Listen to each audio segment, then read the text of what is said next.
My name is Anthony Horng from MUDGIRL TV, and every episode will be presenting you an inspiring person or mindset. We invite you to press like and share on this episode. And today we'll be talking about physical activity to cope with stress and anxiety.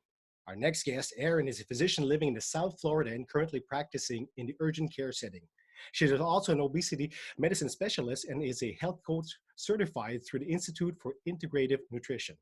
Her passion for all things health and wellness inspired her to co-create a blog and health coaching business called Follow Your Gut MDNP, along with her colleague, a fellow mud girl. Hello, Erin. Thank you for being with us. Hello, it's a pleasure. I'm so excited to be here with you. Yes, Erin, tell me a bit about yourself before we begin. Of course. So as you mentioned, I'm a family physician currently practicing here in South Florida. I'm 35 years old. I'm actually Canadian, born and raised Canadian, and moved down here about 4 years ago. So I'm actually currently practicing in the urgent care setting. Like you said, I live here with my husband and our two little puppies. And again, I'm passionate about health and wellness and really love helping others on their health journeys and such. All right. So we're talking about, especially during these times, it's coping with stress and anxiety. You yourself, you've been through a surgery, right? Yes, I've actually been through two in the last year. Okay. The most recent one was 2 months ago, and the first one was last summer in 2019. Okay. Can you tell us what it was exactly? Yeah, so I was actually diagnosed with endometriosis on that first surgery. Endometriosis is something that is fairly common with women, but underdiagnosed, unfortunately. And I've been dealing with symptoms probably for the better part of my adulthood. They significantly worsened about 3 years ago. It does run in my family, so I had a little bit of an idea what might be going on, and that led me to seek the help of a specialist who performed my first surgery last summer, like I mentioned. Mhm. So that's when I was first diagnosed. Okay. And can you tell us how did that affect your lifestyle or your life quality? Yeah, so I mean, endometriosis is one of those conditions that it can present in a variety of ways. So some people with endometriosis really don't even know they have it and really don't suffer much at all from the symptoms, whereas other people, it can be completely debilitating. So it can really affect their quality of life and can impact it in a number of different ways. Myself, I managed it for the most part up until, like I mentioned, about 3 years ago when it just progressively worsened. Overall, it was quality of life. Endometriosis is not a life-ending illness, but it is certainly a life-altering illness. Okay. It had a huge impact on my ability to work, my ability to perform at work. I had to cut back on a lot of shifts. My social life was pretty much obsolete. Uh-huh. And I just struggled some days to even get out of bed. So it had a huge impact. Okay. And how did you now? There's a whole bunch of factors. There's sort of health, there's stress, there's anxiety, especially in the field you work in. How did you cope with all that in the same time? Yeah. So, I mean, very difficultly. But I did. I mean, you get to a point, you have no choice. So you have to figure out what works for you. For me, like physical activity has been a huge part of my life since I was a teenager.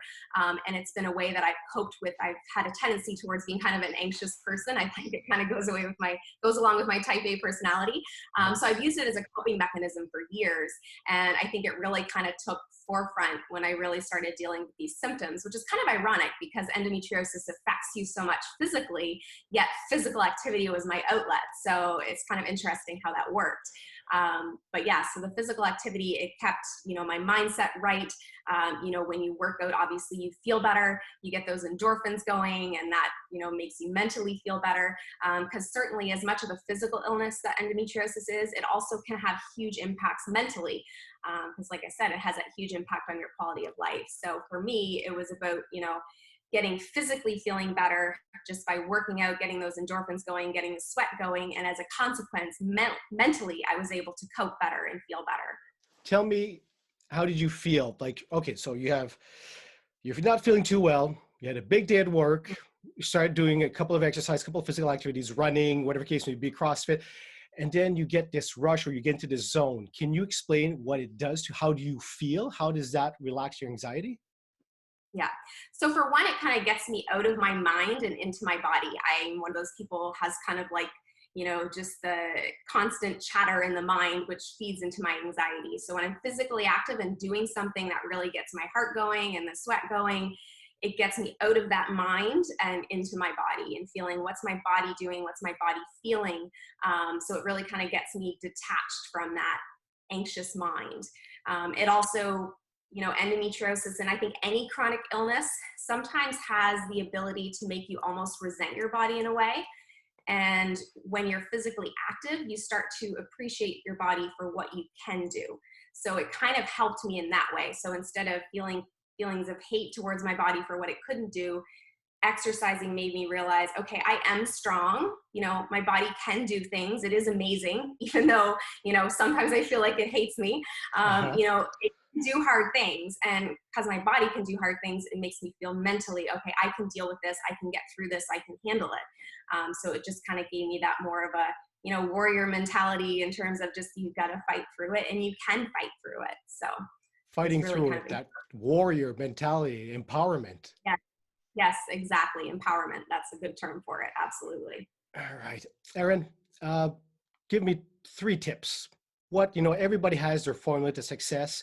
You using physical activity to cope with stress and anxiety. What would be your formula? So, I mean, along that line, I mean, just not just physical activity, but take care of your body. You know, be physically active on a regular basis. You know, I always call them honoring my body with movement. Your body wants to move, give it what it needs, what it wants to thrive. And then also feed it nourishing foods. And, you know, as cliche as it sounds, prioritize sleep, because that's so important. Because until you're physically feeling good and physically feeling energetic, it's really hard to mentally feel good and get yourself in a mindset of success. So if you're physically not there, you're not going to be mentally there either, to succeed at whatever you want to do, whether it's career or personal goal or otherwise. So that's kind of like my first big thing. Okay. And that goes with my kind of passion for health and wellness and movement and nutrition. Secondly is really, and again, this is one of those things that a lot of people say, but it's so vital, is just establishing a support network. So, you know, surround yourself with people that lift you up. You know, myself, my family, my husband have been amazing support networks through both my endometriosis battle and just whatever goals I have in life. They're there to push me. And if you don't have a family or, you know, significant other, that's fine. You know, find friends, get yourself involved in some sort of social network that will cheer you on and lift you up. So you want to be around people that really push you to be your best and push you to up level. So, you know, I think that's super important, is to just have your network, find your tribe, whatever you want to call it. I know people Uh-huh. call it different things, but that's been vital for me. Absolutely. Okay. And then, you know, 3 is go after something that makes you happy and that is you're passionate about. So, you know, don't let what looks good on paper or what is successful by this culture's standard, you know, rule your life or direct your life's path. So go after something that really, you know, fills you up and gives you joy and gets you motivated. So, Can you you give know, me an myself, example? yeah, I mean, myself, I mean, I'm a family physician. You know, I worked in family medicine for 8 years. That's what I was trained to do. But I realized over the last few years that I wasn't passionate about it anymore. So I actually left family practice a little over a year ago, and transitioned to urgent care, even though it was massively out of my comfort zone. But I knew I just had to, you know, do something different, and whether I'll stay in urgent care my whole life, I'm not sure, but I just needed to first, you know, push through and get out of what I wasn't passionate about anymore. And, you know, I have expectations, you know, people look, oh, you're a family doctor. Why would you leave what you're trained to do? So, you know, it's hard to, you know, not let that take over and keep you in the comfortable position. But, you Mm-hmm. know, myself, like I did it, and I'm so happy I did. And, you know, I'm on my way to doing something I'm more passionate about and that's more in line with my values. Perfect. And one tip, somebody that's, you know, ready to give up, sometimes just too hard. You know what, I don't want to wake up. You know, or it's late at night. I rather do something else. What would you tell them? Just put your sneakers on, put a pair of leggings on, whatever you want. Wear your pajamas. Just go outside and just say you're going to walk for 5 or 10 minutes. I promise you it'll make you feel better.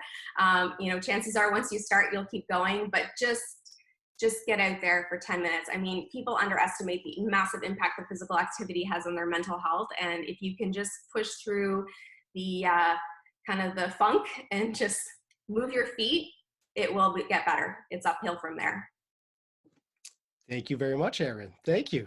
Thank you Thank so you. much. It's Wow, great wonderful chat. interview. And we'll be seeing you at the next Mud Girl run as well. Is that correct? Yes, absolutely. I'm so excited. Me and my girlfriends can't wait. So that was Erin on MUDGIRL TV. Once again, if you found this of any value, please comment, share, like, even just adding a little check mark, whatever the case may be. It helps us to spread basically what we're trying to do is give you value as well as motivate and inspire. So my name is Anthony Horng from MUDGIRL TV, and we'll be seeing you next episode.